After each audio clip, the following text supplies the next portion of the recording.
ಸರ್ಗೆ ಧ್ರುವ ಸರ್ ಅವರೊಂದು yes sir. So 1 sec, sorry, I'll just come back. Sir, seniority first, sir. Sir.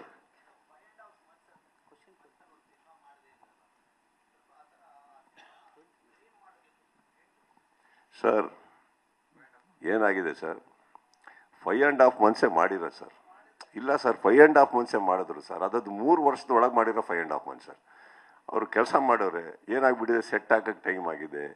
ಇನ್ನೊಂದು Dhruv is a very dedicated actor. ಅವರು ಯಾವ ಸಿನಿಮಾಗೂ ಸ್ವಲ್ಪ body build ಮಾಡಿದ್ದಾರೆ, ಸಣ್ಣಗಾಗೋ ತನಕ ಅವರು ಹಿ ಆಲ್ಸೋ ರಿಕ್ವೆಸ್ಟೆಡ್. ಆ್ಯಂಡ್ ಇದೆಲ್ಲದಕ್ಕಿಂತ ಹೆಚ್ಚಾಗಿ KVN ಪ್ರೊಡ್ಯೂಸರ್ ಯಾವುದ್ರ ಮೇಲೆ ಒತ್ತಡ ಹಾಕದೆ ಮಾಡಿದ್ದಾರೆ. ಫ್ರ್ಯಾಂಕ್ಲಿ ನನಗೆ ಗೊತ್ತಿರೋ ಹಾಗೆ when he started this film, the first thing ಅವ್ರು ಹೇಳಿದ್ದು ನನಗೆ ಅದೇನೆ, ಇಲ್ಲ ರಲ್ಲಿ ನಾನು ಬ್ರೇಕ್ ಇಲ್ಲ, ನಾನು ಫಸ್ಟ್ ಫುಲ್ ಸ್ಟ್ರೆಚಲ್ಲಿ ಮಾಡ್ತಾ ಇದ್ದೀನಿ ನಾನು. ಹಾಗೆ ಹೇಳಿದ್ರು. ಸಮಯ ಸಂದರ್ಭ ಸರ್, ಏನು ಮಾಡೋಕ್ಕಾಗಲ್ಲ.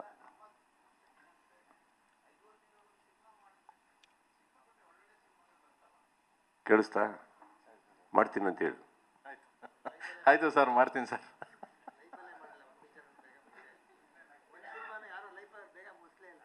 ಇದು ನೀವು ಆಗ್ತಾರೋ ಅಪಾದನೆ ಸರ್. ಇವಾಗ ಏನು ಹೇಳ್ತೀನಿ ಕೇಳಿ. ಕರೆಕ್ಟ್ ಸರ್, ನೀವು ಹೇಳಿದ್ದು ಕರೆಕ್ಟ್. ಅಲ್ಲ, ನಿಮ್ಮದು ಪ್ರೀತಿಯಾಗಿ ಬಂತು, ಇವ್ರದ್ದು ಯಾಕೋ ಹಂಗೆ ಬರಲಿಲ್ಲ. ಇವ್ರು ಸ್ವಲ್ಪ ಕಂಪ್ಲೇಂಟ್ ಆಗಿ ಬಂತು. ಅಂದರೆ ಇವರು ಈಗ ಬೇರೆ ಚಿತ್ರರಂಗದಿಂದ ಬರೋರು 3-4 ವರ್ಷ ಸಿನಿಮಾ ಮಾಡಿದ್ರು ಇವ್ರಿಗೆ ಏನು ಪ್ರಾಬ್ಲಮ್ ಆಗಿಲ್ಲ. ನಮ್ಮೂರು 3 ವರ್ಷ ತಗೊಂಡ್ಬಿಟ್ರಲ್ಲ, ಅವ್ರ ಕಂಪ್ಲೇಂಟ್ ಅನ್ನೋದ್ರೆ ನೀನು 5 ವರ್ಷ ತಗೋ, ನೀನು ಒಂದು ದೊಡ್ಡ ಡೈರೆಕ್ಟರ್ ಆಗುತ್ತೆ. ಅವ್ರು ಅಷ್ಟೇ ಬರುತ್ತೆ ಸರ್. ಇವಾಗ ಅದೇನೋ ಒಂದು ಆಯಿತು, ಬಿಟ್ಟಾಕಿ. ಅವ್ರಿಗೂ ಆಸೆ ಇರುತ್ತೆ. ಇವಾಗ ಒಂದು ನಿರ್ದೇಶಕರಿಗಾಗಲಿ ಹೀರೋಗಾಗಲಿ 3 ವರ್ಷ ಸಿನಿಮಾ ಶೂಟಿಂಗ್ ಮಾಡಿಕೊಂಡು ರಿಲೀಸ್ ಮಾಡಬಾರ್ದು ಅಂತ ಏನಾರು ಅವ್ರಿಗೆ ಇರುತ್ತೆ ಹೇಳಿ.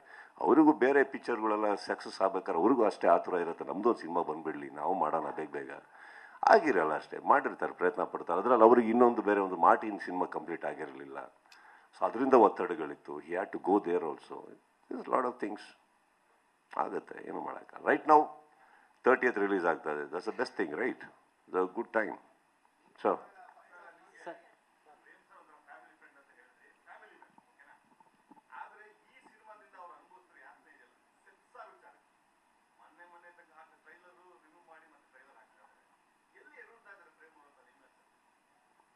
ಅದೇ ಸೆನ್ಸಾರ್ ವಿಚಾರದಲ್ಲಿ ಅಲ್ಲೇ ಹಿಡಿದಿದ್ದು ಸರ್. ಯಾವ ವಿಚಾರದಲ್ಲಿ ನಾನು ಯಾಕೆ ಮಾತಾಡಲಿ? ಇದು ಹಾಡಿಂದೆಲ್ಲ ಪ್ರಾಬ್ಲಮ್ ಆದಾಗ ಫೋನ್ ಹಾಕಿದ್ದೆ, ಏನ್ರಿ ಅದು ಅಂದ್ಬಿಟ್ಟು ಹಿಂಗೆ ಡಾರ್ಲಿಂಗ್ ಅಂದ್ರೆ, ತಲೆ ಕೆಡ್ಸ್ಕೊಬಿಡಿ, ಏನೋ ಮಿಸ್ಟೇಕ್ಗಳು ಆಗೋಗ್ತವೆ, ಯಾರು ಎಕ್ಸ್ಪೆಕ್ಟ್ ಮಾಡಿರಲ್ಲ. ಇನ್ನೊಂದು 2 ದಿನದಲ್ಲಿ ಇನ್ನೊಂದು ಹೊಸ ಸಾಹಿತ್ಯ ಮಾಡಿ ಅದೇ ಸಾಂಗ್ ಹೊರಗಡೆ ಬಿಡಿ, ಯಾಕೆ ಪರವಾಗಿಲ್ಲ, ಮಿಸ್ಟೇಕ್ಸ್ ಎಲ್ಲರಿಂದ ಆಗುತ್ತೆ ಅಂತ. ಅದು ಬಿಟ್ಟರೆ ನನಗೆ ಈ ಸೆನ್ಸಾರ್ ವಿಚಾರದಲ್ಲಿ ನಮ್ಮ ಸಿನಿಮಾಗಳೇ ಒದ್ದಾಡ್ತಾ ಇರ್ತವೆ. ಸೊ ಗೊತ್ತಾಗಲ್ಲ ನಮಗೆ. ಬಟ್ ಹಾಗಂತ sir, I strongly believe censor board has got a responsibility sir. ಇಲ್ಲಿ ಕೂತು ಅವ್ರ ಮೇಲೆ ಆಪಾದನೆಗಳು ಹಾಕೋದು ತಪ್ಪಾಗುತ್ತೆ. ಒಂದೊಂದು ಸಿನಿಮಾಗೆ ಒಂದೊಂದು ಥರ ಪ್ರಾಬ್ಲಮ್ಗಳಿರ್ತಾವೆ. ಅವ್ರಿಗೆ I don't know what happen with the censor. ನಾನು ಸೆನ್ಸಾರ್ ವಿಚಾರಕ್ಕೆ ಫೋನ್ ಮಾಡಿದಾಗ ನಂದು ಒಂದೇ ಪ್ರಶ್ನೆ ಬರುತ್ತೆ, ಪ್ರೇಮ್ಗಾಗಲಿ ಈವನ್ ಧ್ರುವ್ ಯಾವ್ದಾದ್ರು ಒಂದು ಮ್ಯಾಟ್ರಲ್ಲಿ ಏನಾರ ಪ್ರಾಬ್ಲಮ್ ಆದಾಗ ಒಂದೇ ಪ್ರಶ್ನೆ ನಾನು ಕೇಳೋದು, are you okay? That's my question ends there, are you okay?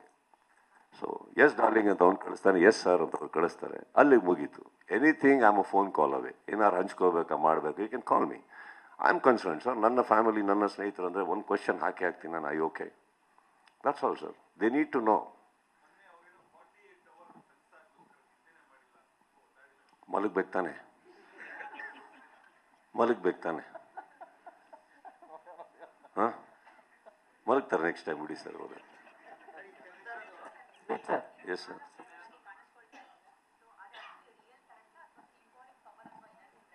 Symbolic ma'am, symbolic. Yes sir. ಈ ಕಡೆ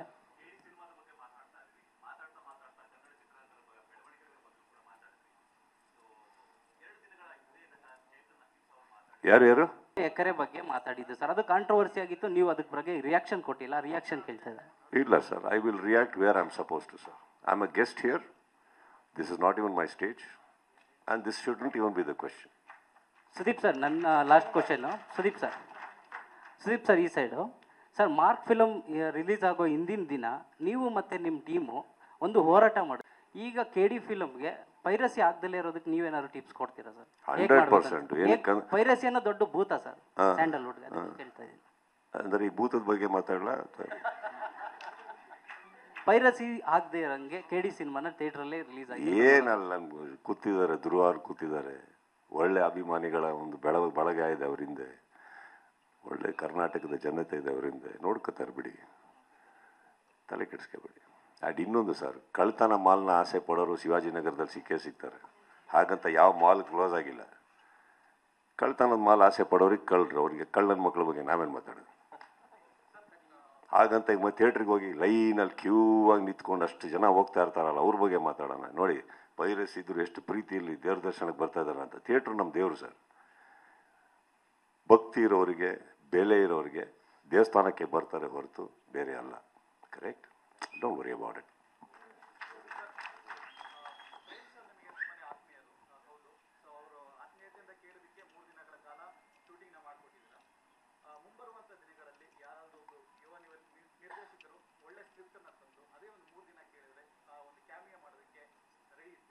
ಖಂಡಿತವಾಗ್ಲು ಸರ್, ಮಾಡಿದ್ದೀನಲ್ಲ ಸರ್, ಎಷ್ಟು ಮಾಡಿದ್ದೀನಲ್ಲ. ಪ್ರೇಮ್ ಏನು ಇವಾಗ ಬಂದಿರೋದು ನನ್ನ ಲೈಫಲ್ಲಿ, ಈ ಕ್ಯಾಮಿಯೋ ಕೇಳ್ಕೊಂಡು ಅಟ್ಲೀಸ್ಟು ಎಷ್ಟು ಚೆನ್ನಾಗಿ ಮಾಡಿಲ್ಲ ನಾನು. ಇನ್ನೊಂದು, ಎಲ್ಲರೂ ಸಿನಿಮಾಗೆ ಬರಬೇಕು ಅಂತ ಇಲ್ಲ. ನಿಮ್ಮ ಟ್ರೈಲರ್ ಲಾಂಚಿಗೆ ಕರೆದಿದ್ದಾರೆ, ಇನ್ನೊಂದೇನಕ್ಕೋ ಕರೆದಿದ್ದಾರೆ, ಹಾಡು ಹೇಳೋಕ್ಕೆ ಕರೆದಿದ್ದಾರೆ. ನೀವು ನಂಬ್ತಿರೋ ನಂಬಿ ಬಿಟ್ಟರೆ ಬಿಡಿ. ನಾನು ನನ್ನ ಸಿನಿಮಾಗಳಿಗೆ ಹಾಡಕ್ಕೆ ಕೇಳಿದ್ರು ನಾನು ಹಾಡೋಕ್ಕೂ, not that I'm a great singer sir, but I don't like to. ನನಗೆ ಇನ್ನೊಬ್ಬರಿಗೆ ಅದು ಸಪೋರ್ಟ್ ಆಗುತ್ತಾ ಮಾಡಲಿ. ಬಟ್ ನನ್ನ ಸಿನಿಮಾ ಅಂತ ಬಂದಾಗ ನಾನು ಯಾವುದೋ ಇನ್ನೊಂದು ಯುವ ಪ್ರತಿಭೆಗೆ ಯಾರಿಗಾರು ಕೊಡ್ರಿ ಅವಕಾಶ, ಆ ಸಿನಿಮಾ ಆ ಸಾಂಗ್ ಹಿಟ್ಟಾದ್ರೆ ಅವ್ರಿಗೊಂದು ಲೈಫ್ ಆಗುತ್ತೆ ಅಂತೀನಿ. I have gone sir. ಎಷ್ಟೋ ಕಡೆ ಹೋಗಿದ್ದೀನಿ ನಾನು, ಮಾಡಿಲ್ಲ ಅಂತಲ್ಲ, ನಾನು ಹ್ಯಾವ್ ಡನ್.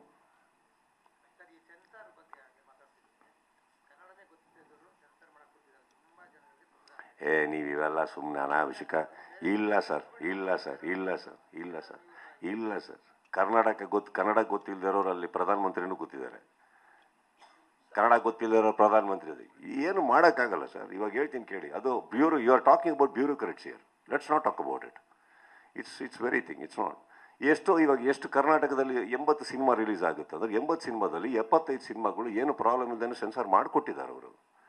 ಯಾವ್ಯಾವುದೋ ಕಾರಣಗಳಿಗೆ ಈ ಕಮರ್ಷಿಯಲ್ ಸಿನಿಮಾಗಳು ತೆಗೆದಾಗ ಇರುತ್ತೆ. ಹಾಗಂತ ಬ್ಯೂರೋಕ್ರೆಟ್ಸ್ ಬಗ್ಗೆ ಆ ಥರ ಮಾತಾಡೋ ತಪ್ಪಾಗುತ್ತೆ. It is not even right for us to talk about all that. They have the responsibility sir. ಕೊನೆ ಪ್ರಶ್ನೆ ಅಂತ ಹೇಳಿದ್ರು ತಾನೆ, ಅವಲ್ಲೇ ಮಾತಿಗೆ ನಿಲ್ಬೇಕು ತಾನೆ, ಅಲ್ಲ ಮಾತಿಗೆ ಭದ್ರಾಗಿರ್ಬೇಕು ತಾನೆ. ಅದೇ ನಾವು ಮಾತು ತಪ್ಪಿದ್ರೆ ಹೆಂಗೆ ಆಗ್ತಾರೆ ಶಾರದಾ ಅವರು. ನನ್ನ ಕೊನೆ ಪ್ರಶ್ನೆ ನನ್ನನ್ನು ನಾನು ಮುಗಿಸ್ಕೊಂತೀವಿ ಅಂದ್ರು. ಕರೆಕ್ಟಾ? ಆದ್ರೂ ನಾವು ಒಳ್ಳೆಯವರಮ್ಮ, ಒಂದು ಅವಕಾಶ ಕೊಡ್ತೀವಿ, ನಾವು ಅಷ್ಟು ಕ್ಷಮಿಸ್ತೀವಿ. ನಾವು ಅಷ್ಟು ಕೋಪಿಷ್ಟ್ರಲ್ಲ, ಒಳ್ಳೆಯವರು ನಾವು. ಪ್ರೇಮ್ ಉತ್ತರ ಕೊಡಿ ಪ್ರೇಮ ಶಾರದೆಗೆ.